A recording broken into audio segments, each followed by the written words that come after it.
అమ్మ కొట్టిందా? ఎందుకు కొట్టింది? ఎటు రాసుకుంటావు? అవునా? బుక్ ఉంటే రాసుకుంటే చదువుకుంటుంటే అమ్మ కొట్టిందా? ఎందుకు చదువుకుంటే అమ్మ ఎందుకు కొట్టింది? చదువుకుంటే మంచిదే కదా. చదువుకుంటే మంచిదే కదా.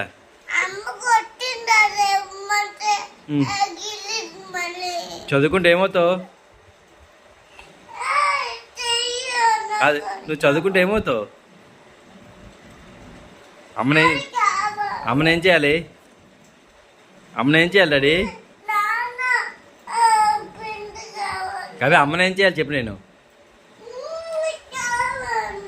అమ్మనేం చేయమంటావు? అమ్మనేం చేయమంటావు? కొట్టియాలా అమ్మనే? కొట్టేసినా? అమ్మని కొట్టేసినా? కొట్టేసినా? కొట్టేస్తాను.